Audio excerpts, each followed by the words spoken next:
अब हम आज जानेंगे डॉक्टर एंड्रयू नोविक के बारे में। एंड्रयू नोविक का जो जन्म था 1948 में हुआ था और ये 2008 में हमारे बीच नहीं रहे।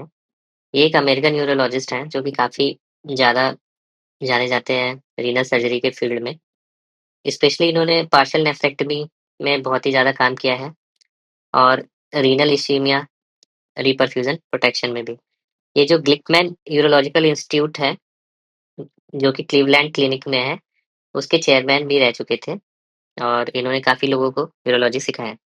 अगर हम बात करें इनकी, तो ये एक जनरल सर्जरी में ट्रेन्ड थे, उसके बाद ये यूरोलॉजिस्ट बने। फिर उसके बाद इन्होंने क्लीवलैंड क्लिनिक 1985 में जॉइन किया और वहाँ पे ये चेयरमैन बन गए और 2008 जब तक कि ये एक्सपायर नहीं हो गए, तब तक ये चेयरमैन थे। और इन्होंने क्लीवलैंड क्लिनिक को एक ग्लोबल सेंटर बनाया of excellence for kidney surgery and research. ये देख सकते हैं हम लोग डॉक्टर एंड्रयू को। और एंड्रयू का जो कंट्रीब्यूशन है हम एक-एक करके डिस्कस करेंगे। सबसे पहले हम बात करें पार्शियल नेफ्रेक्टमी में। पार्शियल नेफ्रेक्टमी में इनका क्या कंट्रीब्यूशन था? तो इन्होंने क्या किया कि सबसे पहले जो पार्शियल नेफ्रेक्टमी जो था, इलेक्टिव केसेस के लिए करना है कि नहीं करना है, इन्होंने एडवोकेट किया था। तो इससे हुआ क्या कि जो हम लोग ओवर ट्रीटमेंट करते थे, वो चीज़ कम हो गया और हम लोग रीनल फंक्शन को प्रिज़र्व कर सकते हैं। फिर इन्होंने एस्टैब्लिश किया oncological safety of partial nephrectomy. तो जब स्टडी की गई तो ये देखा गया कि there is equivalent outcome compare to radical nephrectomy with partial nephrectomy. और इन्होंने इस पे जोर दिया कि जो किडनी की फंक्शन है उसको प्रिजर्व किया जाए।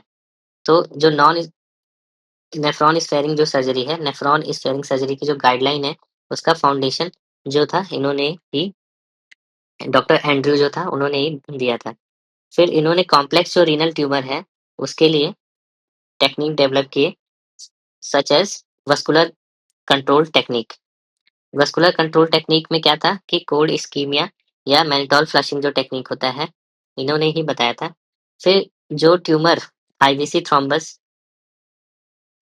आईवीसी में थ्रोम्बस बना रहे थे और लेवल 1 से 4 तक एक्सटेंड कर रहे थे, तो ऐसे कॉम्प्लेक्स ट्यूमर को रिमूव करने के लिए इन्होंने नोविक टेक्निक बनाया to remove the complex vascular and hilar tumours. तो जो ट्यूमर आईवीसी में एज अ थ्रोम्बस एक्सटेंड कर रहे थे अप टू द लेवल 4, 1 2 3 4, तो इन्होंने क्या किया, वस्कुलर कंट्रोल कैसे लेना है, मैनिटोल कैसे फ्लश करना है, कोल्ड इस्कीमिया कैसे करना है, उन सब के लिए एक टेक्निक बनाया, जिसकी वजह से जो difficult IVC thrombus extending tumour थे उनको भी रिमूव किया।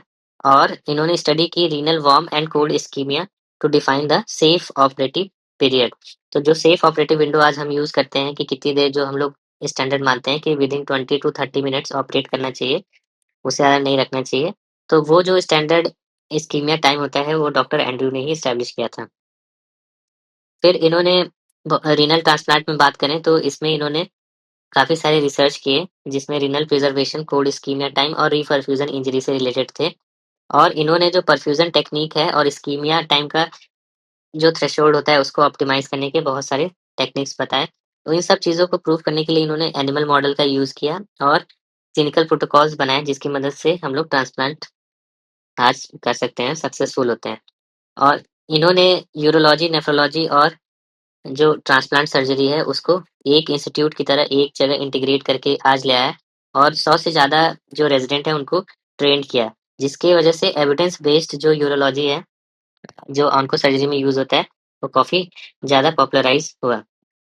अगर हम बात करें रीनल ट्यूमर से रिलेटेड तो इनके 200 से ज़्यादा पब्लिकेशंस हैं और इन्होंने जो कैम्पबेल बुक आती है, उसमें ट्रांसप्लांट रिलेटेड जो रीनल ट्रांसप्लांट रिलेटेड है सेक्शन, उसमें इनका मेजर कंट्रीब्यूशन है लिखने में।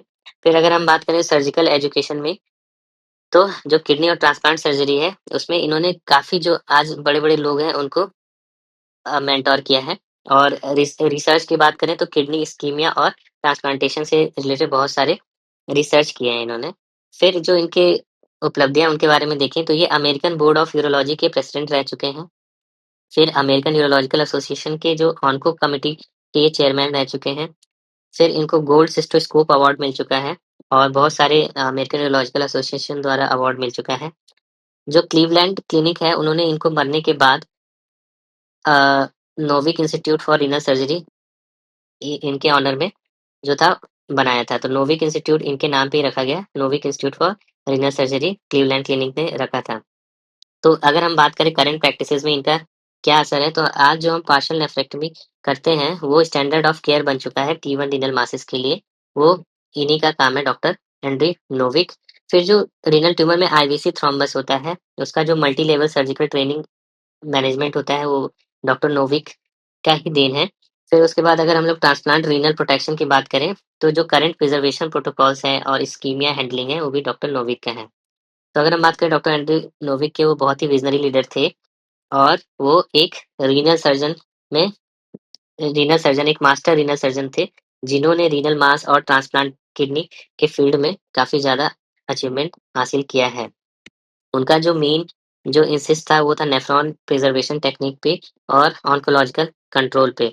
उनकी जो कॉम्प्लेक्स प्रोसीजर थे उसमें मास्टरी हासिल थी, जिसकी वजह से आज जो हम मॉडर्न रीनल सर्जरी करते हैं और ट्रांसप्लांटेशन करते हैं वो सब उन्हीं की देन है।